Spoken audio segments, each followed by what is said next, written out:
Some women wear a crown and some women build a movement. Today's guest does both. A two-time breast cancer survivor, entrepreneur, and visionary leader, Phaedra Pistone has transferred her personal battle into a global mission. As the founder of Check Your Two on the Second, she is empowering women everywhere to take charge of their health through early detection. And her message isn't just awareness, it's truly action. Women have already credited her campaign with helping them to find cancer early. As Mrs. International 2025, Phaedra has been proving that pageantry is more than gowns and stages. It's really a platform for purpose.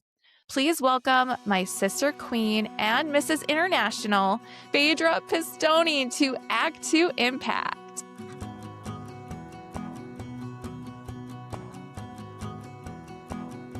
You're listening to Act to Impact with Brandi DeVries. Through heartfelt stories of resilience, hope, and community, I share my personal experience as a longtime advocate and fundraiser for the national nonprofit Children's Cancer Research Fund. Invite pediatric cancer families to tell their stories and highlight individuals who use their unique gifts to create a positive impact. Hi.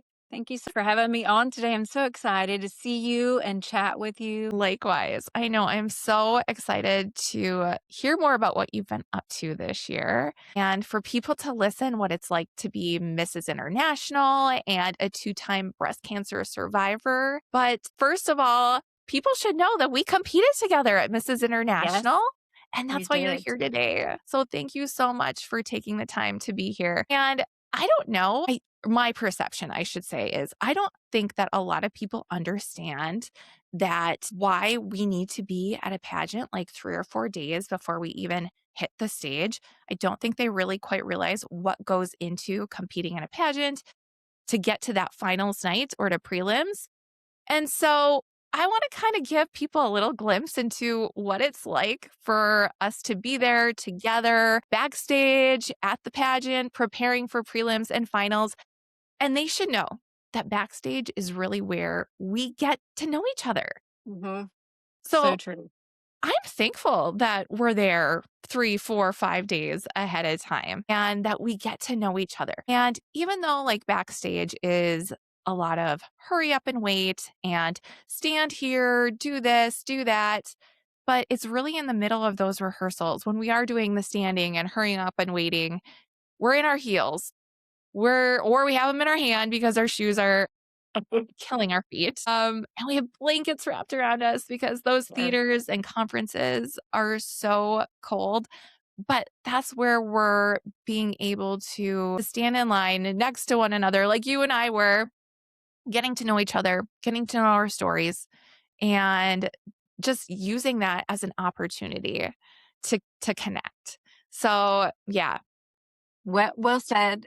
Thank you so much for having me. And that's so true. I felt like we were like just like teammates or whatever, backstage because we were always there together with each other. But that was also where I felt like you and I were, even though we're rehearsing, we're able to get to know each other better and, learn what you've got going on, what I've got. Because, our nerves are so like chatty in our minds. And it's nice to have a friend backstage and be like, what are you doing? And let's practice the dance. And I'm freezing or my feet are hurting or, whatever it might be. So it's so true. But I think having those days to get to know someone versus just going out on that stage and competing with them is just, it's so nice to have that time to really build that sisterhood and get to know each other a little better.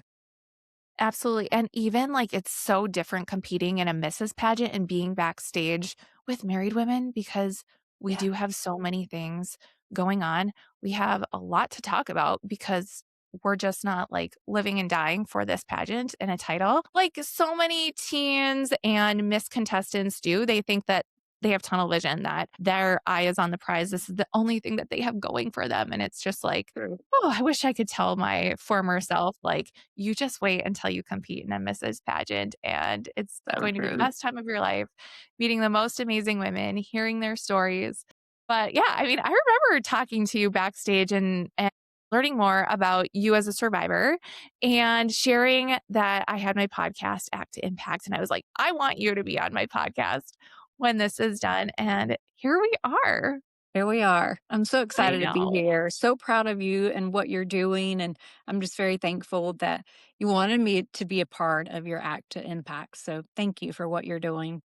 You bet. Well, and I remember you saying that you had a podcast yourself at one time and you set it aside and you had plans when we were talking at the pageant to get it up and going. Did you end up doing that? I have not. I have been really focusing on my check your two on the second and really just putting that message out there each and every month versus pulling my podcast. I felt like my message is more important to share each and every month versus little tidbits here and there. So I've really focused on, just putting that out there and getting people to check their two on the second, to do their self checks because early detection is so key. I mean, I Yeah. probably would not be here if I did not find mine early 2 times. And I have a lot of questions about what you're doing right now to get Check Your Two on the second out there. So I want to talk about the crown and the campaign, but I want to go back to a moment Yeah. that when you stepped on the stage as Mrs. North Carolina with your story this year, how was it different than stepping on the stage before when you had been at Mrs. International? That's a great question. And I will say, I think that personally for me, I've healed along the journey. Pageantry has definitely opened up a platform for me to feel comfortable to share my message. And I think it was just timing. It takes time to share something so negative and devastating and turning it into a positive and making power with it versus, just making it a platform. And I think I was just really ready to share that message over all these years of people that I've met and the people that have said to me, "Hey, I found my cancer early because of check your two on the second." Like anytime I get that message, like I literally stop and I'm like, wow, the impact of that, of just saying those words and reminding people each and every month something so simple is just it gave me the power to be on that stage and to be a different woman, to, have the focus of really just sharing that message, win, lose, whatever it might be. I just knew I wanted to go there and share that message. And just by being there, I was saving someone's life that night. I don't know who, Mhm. but that meant more to me than potentially winning. It was just I'm so thankful that I have. What a blessing to be able to use this title, the crown and sash, as my shining microphone to share the message with even more people. I'm sure, as you know, wearing that crown and sash, people pay attention, versus just an everyday person, not to take that away from anyone if they don't wear the crown and sash, but it just gives you the power and the platform to really share a message because people are like, why does she have that crown and sash on? So it's kind of like, but it's just so powerful. And, to kind of go back to that question, I was just a different person. I was ready. I knew my message, what I wanted to say, and I just felt good. And I took the pressure off of competing, if you will, and turned it into an enjoyment and just sharing that message because for me, that's what it was about. Yeah, and it shows. Aw, thank you. Okay, so two-time breast cancer survivor. Take me back to the first time that you were diagnosed with cancer. Was it an irregularity that you found, or was it because of a mammogram? It was something that I found. It wasn't time for me to have my first mammogram. I was just sitting in the kitchen with my husband. He was cooking because he's the better cook. And I'm like, oh, this feels weird. I had implants before. And I think for me, having the implant, because the dense tissue, it gets kind of lost in there. And that implant was behind my muscle. So it kind of pushed my things forward. And I just felt something weird. I was like, oh, this is weird. Like, what is this? And we both were like, "Oh, it's probably the implant, whatever, not a big deal." And I'm like, "I don't know." You kind of know your body best. And if you feel something, I say something. And I did. Went to the doctor, not thinking anything like, oh, it's just something with the implant, not a big deal. A week goes by and it's time for me to go back and get the results of getting a mammogram, going in and getting an ultrasound to getting a biopsy. I'm just like, whoa, like what is going on? I didn't know. I didn't know anyone at the time that had breast cancer. No one had it in my family. So total shock.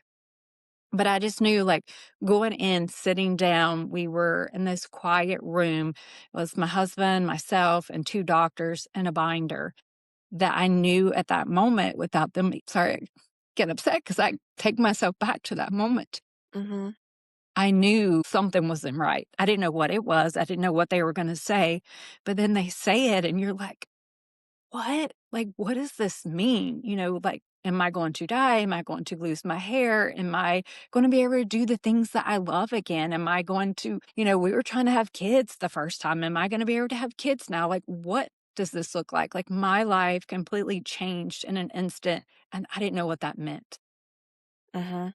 But, I took that pain and I turned it into a purpose, and honestly, pageantry got me out of the depression, if you will, of where I was before, of not knowing the purpose that my life what it was gonna be or what it was supposed to be. It gave me a second chance, pageantry did, to use that platform to share this message, to give me power and to give me hope to, like, live again and to be me again and to be a wife and a sister and, a business owner and X, Y, and Z. It just gave me the things that I was missing, and I didn't realize I knew at the time when I heard those words, "You have breast cancer."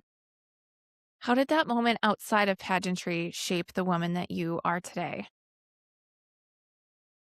You know, Hearing it once and then hearing it twice, it made me realize the small things in life don't matter as much. I was always worried about everything being perfect, whether it was at home or at my bridal shop, like this dress has to be here, or, I have to get this done like this or whatnot. But it made me stop and, recognize that those little things don't matter because your life can change in an instant and each and every day is so precious. And to take things one day at a time, you cannot do it all in one day. And that's okay. Like, live for where you are in the moment versus trying to reach so far in the future that it might not even happen. Your diagnosis happened before you had started, obviously, check your 2 on the 2, and now Yeah. it's saving lives. But what was the exact moment? Was it the first time? Was it the second time you had cancer that you had, like, a fireball moment, as I like to call it, your aha moment, when you decided you had to kind of put a name to getting women to do self checks and giving it the name check your 2 on the second? And when did you decide that you needed to start something? I love that question, and thank you for that. When I was first diagnosed, someone sent a box to me, and I didn't know who it was from, but it changed my perspective of things, knowing that there's other people out there that care and to know that I'm not alone. So I initially started like healing with hope boxes because that gave me so much healing and hope. But beyond that, I was like, wow, that's nice. And I did that for a while, like sending packages to people. But I was like, that's not really what got me to this spot. It was honestly doing my self check and reminding other people. And to me, that just turned into more of a fireball, like you said, more power.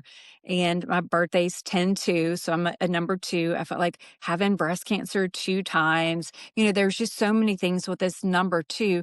They usually say, fill it on the first. I'm like, that's cute. I like that. But then I'm like, what else how can I change that around to get people to know you need to do your self checks? So that's where check your 2 on the second was born. Just being diagnosed twice, having 10/2 as a birthday, just the number 2 is something that is very special to me. Fun fact, you're 10-2, I'm 210. Are you? Gosh, Yeah, I love that. that's fun. Very With the cool. reverse. So, Yes. you can tell you're very comfortable sharing your story now. And when did you decide that you couldn't keep it private anymore and you wanted to make your story more public and all your advocacy more public? When I realized sitting there the first time trying to, I Googled, I researched, I'm like, what does this all mean?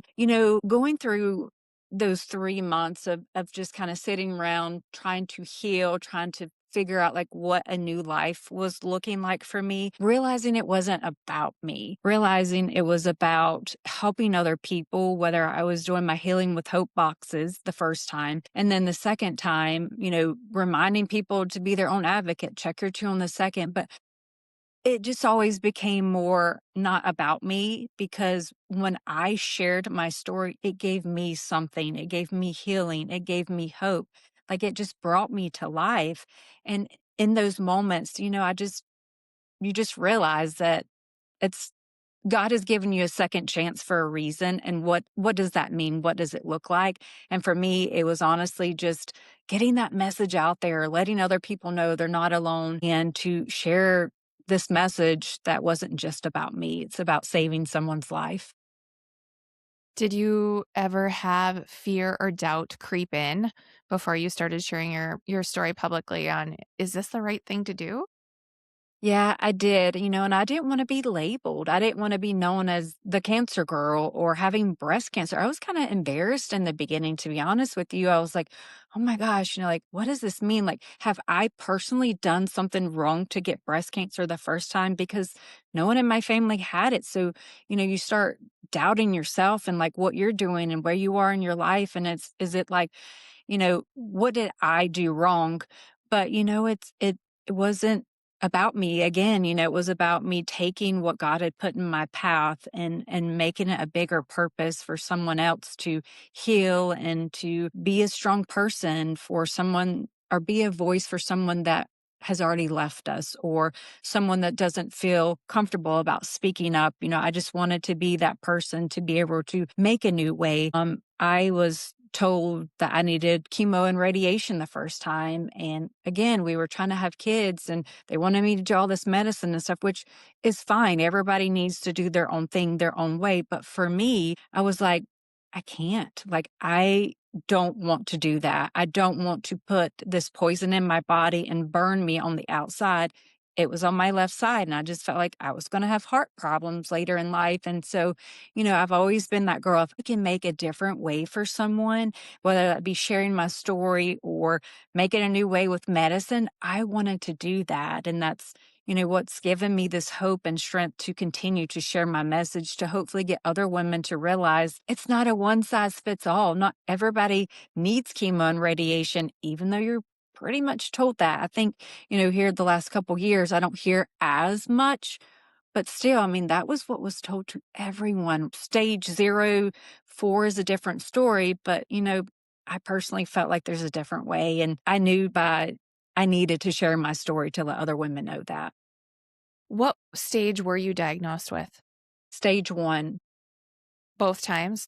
At stage 1, I think I was 1A, and then I went to, like, almost 2 the second time because we found it again twice, but it was a little bit bigger, but not much. So the first time I did a lumpectomy, so they just kinda went in there and took it out, and again, I didn't do chemo or radiation, so could have stayed around, like, a little obviously, something was still there, but then the second time, I knew I had to do a double mastectomy, and that was hard. I've always been a person that, that's one thing that makes me a woman, and if I were gonna have kids, I would wanna breastfeed, and, I just felt like taking all those things away just was hard, but yeah. Why don't you think that some women aren't comfortable sharing their survival stories and they hold back from sharing them? Maybe they're not ready. Maybe, they don't have the confidence. And, some women, I feel like going through chemo and radiation just want to keep that private. I know a lot of women that I've met don't even want to tell their kids. Yeah. They don't want them to know that they're sick and they're not strong and they can't do the things that they do every day. They don't want to scare their family. They don't want anyone to worry about them. But you know what? It's okay. We need another person to be there to help us. Like, thank God I had my amazing family, my husband. I personally don't know what I would have done if I didn't have that. And there's a lot of women that don't. And maybe, that's a reason why they don't want to share. They don't have the foundation that they feel comfortable sharing, or, a lot of people are private with their stuff and they don't see a need for it. I hope that they would because their story could help someone else or save their life or get them to do their self checks or know, like, whatever situation they might be in, someone else is going through it and that can help them on the other side. What channels are you using to help more women learn about check your two on the second? Mainly Instagram. Each and every month, I do a post that says, talks about check your 2 on the second, do your self check, schedule your mammogram, or remind someone to do that. So it's on my personal page at Phaedra Pistone. And then I also share at Mrs. International Official. And then on my Facebook page, Phaedra Pistone. And then on my website, phaedraloran.com, it's also on there too. Have you been able to speak to any groups about Check Your Two on the Second Cosmos International since you were crowned? Yes, so I went to right after I was crowned, I went to the Space Honors, it's Space Coast Honors Award in Florida, and I was their honorary guest, and I got to speak to all of them about it there, men and women. I try to direct the message, hey, men, remind your wife or your sister or your cousin or whatever, and men get it too. So do your self check. But yes, that has been one thing that was really cool. It was a different environment so much about breast cancer. It was more about business leaders. So it was a little change of like, how do I share this message the correct way? But I felt like it came out pretty good. What does it feel like to have other women telling you that because of your message, they found their cancer early? It is it's one of those moments that takes your breath away a little bit because you're like, "Wow, my message saved your life." I will tell you a story. My pageant coach a couple years ago was helping me, like, refine my message, like, get help. She was really helping me, like, understand how I needed to share this message and what I needed to do. But, after a couple months of talking, I'm like, "Hey, have you done your self-check?" And she's like, "No." Like, I'm like, "Oh my gosh, like, you need to go get your mammogram." She's like, "I will. I'm just putting it off, blah, blah, blah." I'm like, "No, please go do this." And she ended up finding breast cancer. And thankfully, that message saved her. And we just didn't know in the midst of that moment of her prepping me for something that we needed to stop and listen to her too. So that was a really eye-opening moment of hearing someone, especially, like, so close and so many months working together, that I saved her life, and every time I talk to her, she's like, "Because of you, I'm still here." And Mhm. it's a really cool thing to see women on social media that I don't even know that'll message me and be like, "Hey, I saw your message today. I went and got checked. Thankfully, I'm okay." Or, "Hey, your message saved my life," is wow. It really, just fills my heart and knows that I am where I need to be and Mhm. helps me understand my purpose even a little bit more. Was there ever a moment when you were competing, your second or third time for the Mrs. International title where your message weighed on you? Because as we saw, like, you can get emotional about thinking about the first time that you were diagnosed and then talking about it over and over again as a title holder. So, was there ever a time where you did feel that it was heavy and it made you question if you wanted to keep going and what did keep you going? Yes. And, again, I go back to realizing that the mission is bigger than, me being exhausted or overwhelmed with what I have in front of me. It's definitely mentally, emotionally challenging to carry that with me and to be able to share that message in a way that I hope resonates with other women and the story. But I just knew, you know, get out there and share it. Like there's always something in me saying it's okay. Like you need to share this. There's a reason why you were diagnosed twice and, hold those tears back, keep them, for the sidelines or when you get home because the victory is saving someone's life. So, just knowing that you can hold it together for just a little bit. And then if you want to get off that stage and cry, you can, but just really just taking a deep breath and keeping it together when it is hard. It is so emotional to relive those moments. Like, every time I go back to thinking of that first time, I'm like, don't cry, don't cry, don't cry, don't cry, but then I'm like, it's real and it's being me and who I am. And I think people need to see that because I'm not always strong. I'm not perfect. I have bad days. But that's okay. It's life. And you just got to keep one foot in front of the other, one day at a time. Just keep pushing forward. And what that is so true what you said about being perfect, and we're not perfect, and I think that's a misconception is that people think that because we do pageants, we're perfect all the time, and that's not true, we're real people too, and I think that is one thing that people get wrong about pageantry and why it's misunderstood to an extent. But what do you think people get wrong about women like you and I who compete in pageants, especially married women? I would say stop and look at these amazing women on this stage that are sharing a message, that are giving back, that are making a positive impact in our communities. And you go talk to each and every one of them and come back and tell me what you think, because there's so many people that can't get on that stage to do what we do, and there's so many people that won't go volunteer or give hours upon hours to make an impact on someone's life. Those are the women that I love and that I want to be a part of that sisterhood and to share that message, and these married women, they're not just moms, they're business women, they're advocates for causes, they're give back to the community to make it a better place for so many people. The stigma of a pageant girl wearing pretty dress, makeup, lashes, crown. Okay, sorry that we don't want to look not put together, is what I like to say. It's, us having so much heart to share a beautiful message to change so many people's lives. It's a beautiful thing. And more people should open their eyes to what we're really doing versus, not seeing the whole picture of what's going on. I was thinking about this the other day too, and I was like, what is the best way that I can describe this to somebody? Like, why a woman would want to put themselves out there on a stage. And we all have different whys. We have our whys for me, it's because Children's Cancer Research Fund. I want to get more people involved. I want to get more people involved in using their skills and taking action, make an impact and a difference. You're saving lives.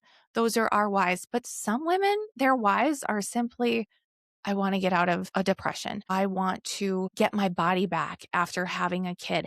And you know what? That's no different than somebody deciding that they want to run a marathon.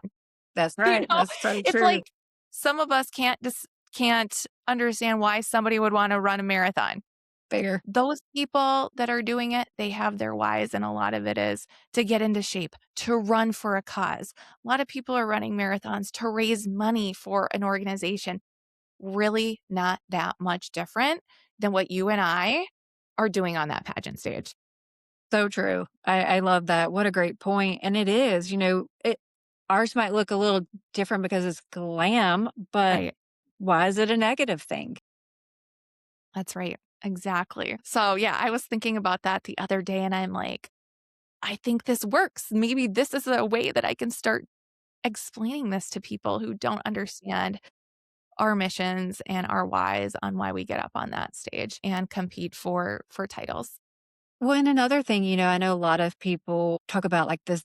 Thankfully, we don't have to do swimsuit, but we're fitness. Like you're working to get your body, your mindset where it needs to be. So, I mean, there's a lot of different elements that go into competing, especially at Mrs. International versus, other things. I mean, it's not just who has the prettiest hair, who has the best makeup, it's a all around thing. Who took the time to prepare, to get ready, to, share that message and the light that they do. And it's not just about the small little things that people see on the outside surface. There's a lot of Mhm. heart and time and commitment that goes into this. Absolutely. Yeah. So, like a marathon, it's not a sprint, it's a marathon, That's right? What advice do you have for women who think that they might need to have a title or a diagnosis or a platform first before they're qualified to make a difference? I think that's such a great question. It's, one thing is you don't need permission to serve, right? You go do what you want to do. You don't need a crown necessarily to use your own voice. Yes, it helps, but you don't have to have that. You don't have to have a diagnosis either to share positive health. Yeah, for me, it works. Sometimes it's about timing, sometimes it's not about the perfect timing, but, I think it's, starting those conversations and, just coming into something that maybe you've never done. It's a fun thing. Why not? And why do you have to, have someone say, "Oh, you need to go do a pageant," or you just because you're diagnosed with breast cancer, you need to do a pageant. It's not that. It's what is your legacy that you want to leave? How does that look for you? Whether it's, being a pageant queen, running a marathon, owning a business. What does that look like? But I think you just need to give yourself permission to do what makes you happy. Well, thank you for being here today on Act to Impact. Thank you so much for having me. I really appreciate it. I love how you're using your crown and your voice and your survivorship to save lives. So let's continue to watch that impact that you're making through Check Your Two on the second, because you are changing not only some woman's life, but their family's life forever as well. And so grateful for the difference that you're making and you're continuing to make for the lives of women really around the world.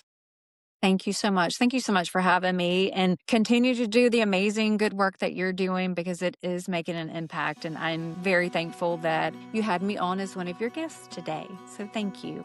You've been listening to Act to Impact with Brandi DeVries. If this show ignited your fire and inspired you to take action to make an impact, please share this episode with a friend, leave a 5-star review, or write a review to let others know how the show impacted you. I can't wait to see the action you are taking to make an impact, and I'd love for you to share that with our community. Go ahead and tag me on social media as you are out making an impact in the world. Do you have a story to share and want to be a guest on Act to Impact? I'd love to connect with you.